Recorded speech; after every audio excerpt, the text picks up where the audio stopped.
தமிழன்னை தந்திட்ட தலைமகன் பேரறிஞர் அண்ணாவின் 117வது பிறந்த நாள். திருவுருவ சிலைக்கு மரியாதை செலுத்துகிறார் முதலமைச்சர் மு.க.ஸ்டாலின்.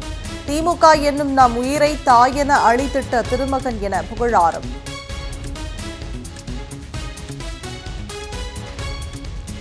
பெற்றோரை இழந்த குழந்தைகளை அரவணைத்து பாதுகாத்திடும் வகையில் அன்பு கரங்கள் திட்டம் இன்று தொடக்கம். இடைநிற்றல் இன்றி பள்ளி படிப்பை தொடர மாதம் 2000 ரூபாய் உதவித்தொகை வழங்கும் திட்டத்தை தொடங்கி வைக்கிறார் முதலமைச்சர் மு.க.ஸ்டாலின்.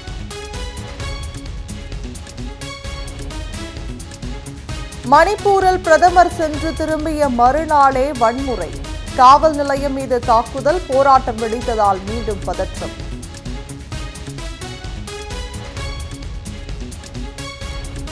மணிப்பூரில் குக்கி இன மக்கள் அதிகமாக வசிக்கும் பகுதிகளை பிரித்து தனி யூனியன் பிரதேசமாக அறிவிக்க வேண்டும். 864 நாட்களுக்கு பிறகு மணிப்பூர் வந்த பிரதமர் மோடியிடம் குக்கி அமைப்பினர் மற்றும் எம்எல்ஏக்கள் மனு.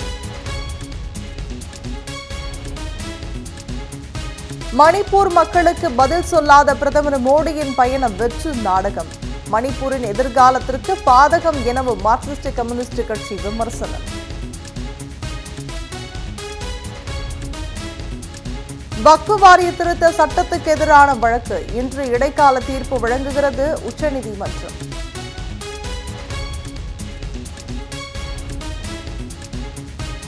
கிரிக்கெட்டில் ஐபிஎல் போட்டியை போல அதிமுகவில் ஏபிஎல் என்ற பெயரில் போட்டி நடத்தும் அளவிற்கு பல அணிகளாக பிரிந்துள்ளன. துணை முதலமைச்சர் உதயநிதி ஸ்டாலின் விமர்சனம். ஜிஎஸ்டி வரி குறைப்பால் மாநிலங்களுக்கு ஏற்படும் இழப்புகளுக்கு ஒன்றிய அரசு இழப்பீடு வழங்க வேண்டும். கேரள அரசு வலியுறுத்தல்.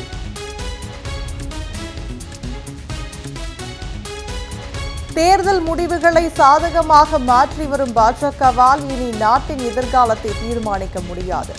இஸ்லாமியர்களின் சகோதரர் என கூறி எடப்பாடி பழனிசாமி நாடகமாடுவதாகவும் கனிமொழி எம்பி குற்றச்சாட்டு. அதிகாரத்தை ருசிப்பதற்காக பதவிக்கு வரவில்லை. 6 மாதங்களுக்கு மேல் பதவியில் இருக்க மாட்டேன். நேபாளத்தின் இடைக்கால பிரதமர் சுசிலா கார்கி அறிவிப்பு.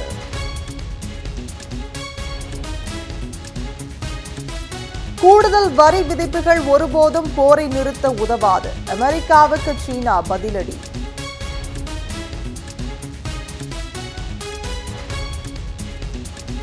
பாகிஸ்தானுக்கு எதிரான ஆசிய கோப்பை கிரிக்கெட் லீக் போட்டி 7 விக்கெட் வித்தியாசத்தில் இந்திய அணி அபார வெற்றி.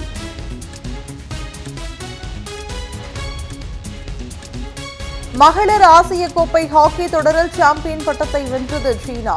இந்திய அணிக்கு 2ஆம் இடம்.